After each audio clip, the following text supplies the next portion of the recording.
2,209 violent crimes per 100,000 people. That is the rate in a Louisiana town, so small you could walk the whole thing on a lunch break. A town that exists at all because a traveling peddler broke a wagon wheel and decided he was done. You have been lied to about where danger lives in this country. The evening news points at cities. Cable panels argue about cities. Every ranking you have ever clicked counts cities. That is the trick, because the federal reports everybody quotes spotlight only the couple hundred American cities above 100,000 residents. Roughly 19,000 incorporated places sit below that line. 19,000 towns that do not appear, cannot appear, and therefore never have to be fixed. What if the real map of American violence is not a map of skylines, but a map of off-ramps, closed mills, and welcome signs with a watermelon on them? Coming up, a town that put a 98-foot ballistic missile beside the interstate as decoration. A ghost highway of abandoned neon motels that died the week a new interstate opened 35 miles east. And a bridge that changed federal law, standing in a town graded in the bottom 4% of the country for safety. Think you know where the South gets dangerous? You do not, because the places you are picturing are the ones big enough to get counted. One note on the order. This is not ranked on raw numbers alone. It weighs the crime rate against how likely you actually are to end up there, meaning corridor position, fuel stop density, and how long a police response takes at midnight. Subscribe, not for the algorithm, for the route planning. Let us break it down. Number 12. Cordele, Georgia calls itself the watermelon capital of the world, ships more than 200 million pounds a year, and hosts the oldest festival in the state. It also has a 98-foot Titan I intercontinental ballistic missile standing upright beside the interstate, pointed at the sky, as a roadside attraction. About 10,000 residents. Violent crime rate near 1,106 per 100,000, roughly 3 times the national rate of 359.1. That is 108 violent crimes in the most recent reporting year, against a poverty rate around 45%. The soil here is legitimately perfect for melons. And in July, the whole place smells like one left cut open on a porch. Here's the problem with being a junction town. You get all of the traffic and none of the tax base. Everything moving up the spine of Georgia passes through, stops for 11 minutes, buys a fountain drink, and leaves. What stays behind is the where. 10,000 people are paying to police a road used by millions, which is like getting handed the cleanup bill for a party you were not invited to. And the missile says everything. At some point, a committee decided the best way to welcome visitors was a decommissioned weapon of mass destruction, not a fountain, not a gazebo. Somebody pitched that out loud, somebody seconded it, and somebody poured the concrete. If you stop, use the interstate exit truck plaza where the chains are, not the older stations on the through road. Comment melon if you had no idea a watermelon capital came with a warhead. Next, a town where a movie star lied about being born, and the truth is better than the lie. Number 11. Burt Reynolds spent decades telling people he was born in Waycross, Georgia. He was not. He was born in Michigan and simply liked how Waycross sounded, which is the single most Burt Reynolds fact ever recorded. The actual famous son is Graham Parsons, the man who dragged country music into rock and roll. The name means where the ways cross, because 6 rail lines converged here, population around 13,000. Violent crime rate about 1,033 per 100,000, close to 3 times the national figure. The number that should stop you is motor vehicle theft, at odds of roughly 1 in 333 per year. This is also the gateway to the Okefenokee Swamp. 400,000 acres of black water and cypress that predate every human decision made here. The rail decline is the whole story. When the freight lines consolidated, a town built entirely around a rail hub kept the tracks and lost the payroll. What is left is a downtown with beautiful bones and a car theft rate that turns your insurance premium into a subscription service. Sit with those odds. In a town this size, cars disappear often enough that it stops being news and starts being weather. Nobody here says my car got stolen. They say my car got stolen again, and then they change the subject to the swamp. The swamp entrance and the highway motels are a different world from the older commercial blocks after dark. Like this video, if a town named after a road intersection getting famous for vanishing cars feels a little too on the nose. Next, a town that produced a world-famous clown and got name-checked in a hip-hop classic. Number 10. Dyersburg, Tennessee is the birthplace of Emmett Kelly Jr., one of the most recognized circus clowns in American history, son of the man who invented the sad hobo clown. The town also appears by name in the Arrested Development song Tennessee, so a whole generation knows the word without knowing the place. The town motto is Gateway to Everywhere, population around 16,000. Violent crime rate near 1,145 per 100,000, about 3 times the national average. Built on 183 violent crimes. State rankings put Dyersburg 5th for violent crime in Tennessee and 2nd for property crime, which at this size is an achievement nobody wanted. It sits just off the spur that crosses the Mississippi River, making it the last stop before a state line and the first stop after one. That motto is doing a tremendous amount of unpaid labor. It sounds like a Chamber of Commerce slogan. It is a logistics description, and logistics is a polite word for everything that moves through a place without stopping. Fentanyl moves through, methamphetamine moves through, people running from something move through. The town gets the traffic and none of the revenue, then gets asked why the numbers look like that. Gateway to everywhere, and everywhere keeps its receipts somewhere else. The safer play is the interchange near the river crossing, where the fuel plazas are lit and staffed overnight. Drop a comment with the town in your state whose slogan is doing way too much heavy lifting. Coming up at number 9, a town where one of the best restaurants in the South sits 2 blocks from the part locals tell you to avoid. Number 9. Kinston, North Carolina, gave the world Maceo Parker, the saxophone player who defined the sound of James Brown's band. It also produced a public television cooking series after a chef opened a farm-to-table restaurant downtown that pulled national critics into a town most of them could not find on a map. The tap water comes from artesian wells, and locals will argue with you about it. Population around 19,300, down from a peak near 25,000 in the 1960s. Violent crime rate about 959 per 100,000, meaning 185 violent crimes and roughly a 1 in 104 chance of being a victim in a given year. Worse than 98% of communities in the state. The restored tobacco warehouses are real, and the Neuse River runs past all of it. Kinston is 2 towns stacked on one street grid. There is a version where you eat a 9-course tasting menu built from vegetables grown 11 miles away, and a version 4 blocks over where the tobacco economy left in the 1980s and nothing replaced it. Both are true simultaneously. Revitalization is not a wave that lifts a town, it is a spotlight, and the parts outside the beam stay exactly as dark as they were. Nobody writes a magazine feature about the blocks that did not get the grant. Stay near the restored core and the bypass, and you will have a lovely evening. If you have watched a downtown get beautiful while the neighborhood behind it did not, tell me in the comments. Number 8 produced an 8-time world champion and lost 550 jobs in a single announcement. Number 8. Bastrop, Louisiana, raised Ronnie Coleman, the 8-time Mr. Olympia, and arguably the most physically imposing human being of the modern era. It also produced a Baseball Hall of Fame catcher who won 7 championships in New York and an NBA All-Star. For a town of about 11,000, the athletic output is absurd. The violent crime rate runs roughly 1,422 per 100,000, which is 125 violent crimes and places Bastrop worse than 93% of Louisiana communities. Morehouse Parish poverty is deep and median household income sits well under the state figure, which is already well under the national one. The town square still has the old courthouse, and the pine woods start almost immediately at the edge of the grid. Then there is the paper mill. For most of a century, the mill was the town, accounting for more than a quarter of the entire parish economy. In late 2008, the parent company closed it, and roughly 550 jobs evaporated on a Tuesday. 550 jobs in a town of 11,000 is not a layoff. It is a demographic event. The press release almost certainly used the word streamlining. Somebody in a boardroom 900 miles away rearranged a spreadsheet column, and an entire tax base, school budget, and police roster followed it into the trash. Years later, national rankings arrived to scold the town for its crime rate, as though it did this to itself. As though anybody here was consulted about the streamlining. Use the through highway toward the larger city up the road rather than the older stations in town. Share this with someone who thinks a factory closing is just an economic story. It is a public safety story with a delay fuse. Number 7 is where Hollywood filmed an Oscar winner and left. Number 7. Greenwood, Mississippi is where the 2011 film The Help was shot, standing in for a version of Jackson that no longer existed. It was once the self-declared cotton capital of the world, with more cotton moving through here than almost anywhere on Earth. It is also the global headquarters of a high-end appliance company whose ranges sit in kitchens that cost more than most houses in the county. Violent crime runs well above the national norm, with an index near 35.9 against a national figure around 22.7.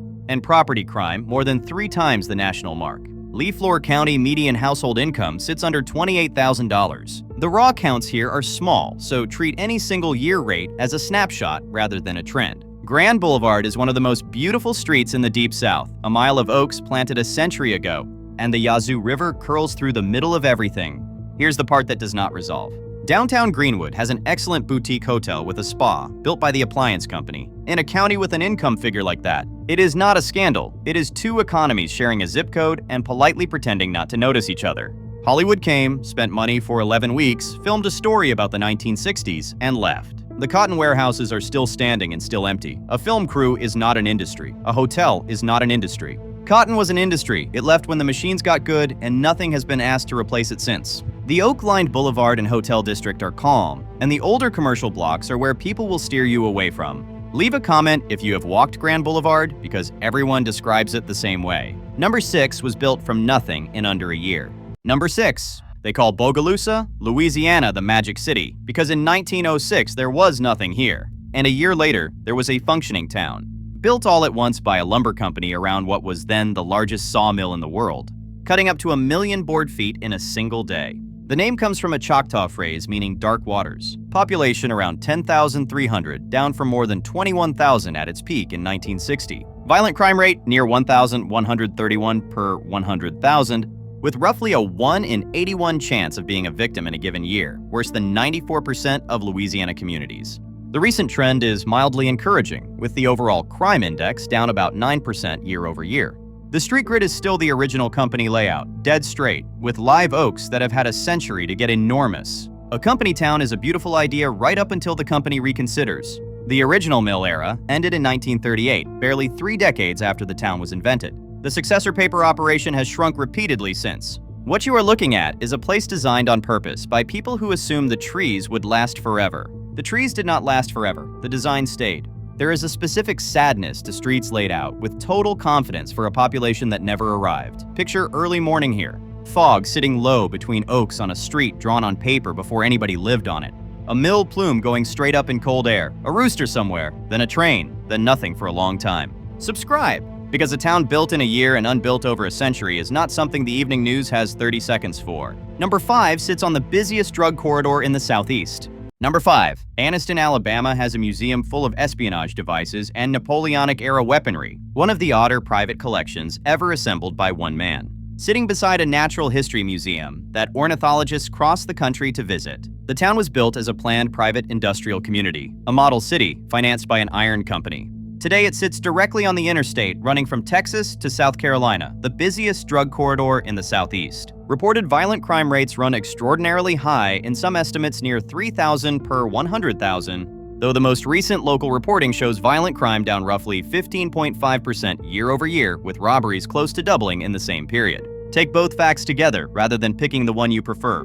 Poverty is entrenched, and the closure of the military installation in 1999 removed the anchor the entire local economy was designed around. There are mountains on 3 sides and a paved bike trail running dozens of miles out of the old rail station. So the pitch is this: a planned city handed an interstate and a fort, then stripped of the fort while keeping the interstate. That is the worst possible trade. A fort brings payroll, families, and a hospital. An interstate brings volume, anonymity, and everything that likes to move at night without being recognized. One of those pays taxes. The other one uses the exit ramp, and the town gets judged on the results of a swap it never agreed to. Locals will tell you the trail on a Saturday morning and the same streets on a Friday night are 2 different municipalities. Take the southern retail exit with the hotels rather than the older downtown stations. Comment corridor if you have driven this stretch and felt the towns change every 40 miles. Number 4 was killed on purpose by a pencil. Number 4, Allendale, South Carolina was once one of the busiest tourist stops on the East Coast. The old highway through here was the main route from Maine to Florida, famous enough to appear on I Love Lucy, and Allendale lined it with neon motels, restaurants, and swimming pools for families driving south. Then, around 1970, a new interstate opened 35 miles east, and every one of those cars stopped coming. Not gradually, immediately. The population is now roughly 2,800. Allendale carries the highest violent crime rate in South Carolina, with reporting showing a 69% increase in a single year. And the surrounding county holds the highest poverty rate in the state at about 37%. The motels are still there. Empty, roofs going, signs standing, weeds through the parking lots, a perfectly preserved cross-section of 1962. This is the entry that should make you angry rather than nervous. Nobody in Allendale did anything wrong. A road was drawn on a map in an office. The road went somewhere else, and a functioning local economy was deleted by a routing decision. There was no vote. There was no compensation. There was no plan for what a town does when its only industry is being on the way to somewhere. Then, 50 years later, safety rankings show up to grade the wreckage as though it were a character flaw. Picture it at dusk. A row of motel signs with the bulbs long dead, still spelling out words like vacancy and color television. Pine trees pushing up through the concrete of a pool families once queued for.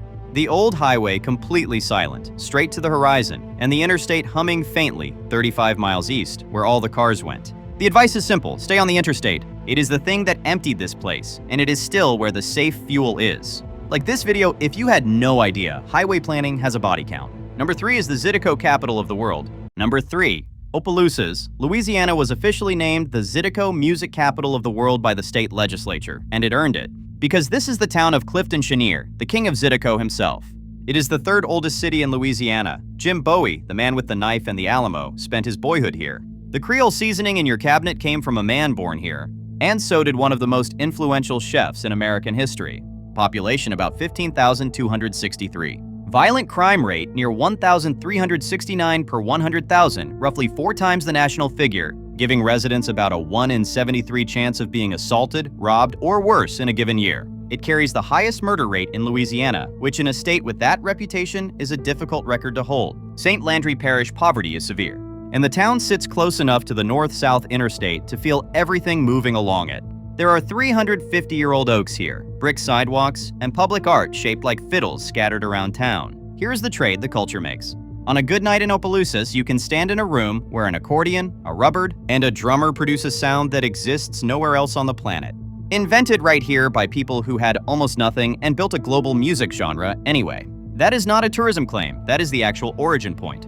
And the same parish that produced it has been handed decades of collapsed agriculture, thin police staffing, and an interstate that treats the whole region as a hallway. The music did not come from prosperity. The music came from the absence of it, which is the part every travel article leaves out.